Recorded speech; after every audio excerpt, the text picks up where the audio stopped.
तर तिकडे छत्रपती संभाजीनगरमध्ये सुद्धा श्रीराम रक्षा घंटानाद आंदोलन पार पडतंय। अयोध्येमध्ये श्रीराम मंदिरामध्ये देणगीतील अपहाराविरोधामध्ये आंदोलनाची हाक देण्यात आली। शिवसेना उभाटा पक्षाचं आंदोलन होतंय।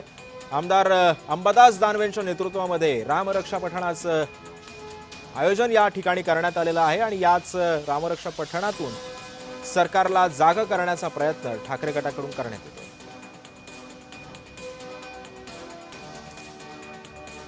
राम भक्तांच्या स्तुतीचा अवमान आणि हिंदूच लोक हे विशेषतः भारतीय जनता पार्टीचं ज्यांना समर्थन आहे असंच लोक करतायत।